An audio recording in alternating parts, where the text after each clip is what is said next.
أعوذ بالله من الشيطان الرجيم. بسم الله الرحمن الرحيم. الرحمن علم القرآن خلق الإنسان علمه البيان الشمس والقمر بحسبان والنجم والشجر يسجدان والسماء رفعها ووضع الميزان ألا تطغوا في الميزان وأقيموا الوزن بالقسط ولا تخسروا الميزان والأرض وضعها للأنام فيها فاكهة والنخل ذات الأكمام والحب ذو العصف والريحان فبأي آلاء ربكما تكذبان خلق الإنسان من صلصال كالفخار وخلق الجان من مارج من نار فبأي آلاء ربكما تكذبان رب المشرقين ورب المغربين فبأي آلاء ربكما تكذبان مرج البحرين يلتقيان بينهما برزخ لا يبغيان فبأي آلاء ربكما تكذبان يخرج منهما اللؤلؤ والمرجان فبأي آلاء ربكما تكذبان وله الجوار المنشآت في البحر كالأعلام فبأي آلاء ربكما تكذبان كل من عليها فان ويبقى وجه ربك ذو الجلال والإكرام فبأي آلاء ربكما تكذبان يسأله من في السماوات والأرض كل يوم هو في شأن فبأي آلاء ربكما تكذبان سنفرغ لكم أيها الثقلان فبأي آلاء ربكما تكذبان يا معشر الجن والإنس إن استطعتم أن تنفذوا من أقطار السماوات والأرض فانفذوا لا تنفذون إلا بسلطان فبأي آلاء ربكما تكذبان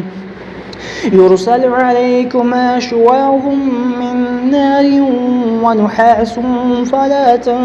تنتصران فبأي آلاء ربكما تكذبان فإذا انشقت السماء فكانت وردة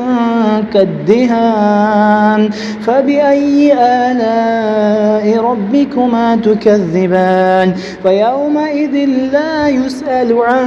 ذنبه إنس ولا جان فبأي آلاء ربكما تكذبان يعرف المجرمون بسيماهم فيؤخذ بالنواصي والأقدام فبأي آلاء ربكما تكذبان هذه جهنم التي يكذب بها المجرمون يطوفون بينها وبين حميم آن فبأي آلاء ربكما تكذبان ولمن خاف مقام ربه جنتان فبأي آلاء ربكما تكذبان ذواتا أفنان فبأي فبأي آلاء ربكما تكذبان فيهما عينان تجريان فبأي آلاء ربكما تكذبان فيهما من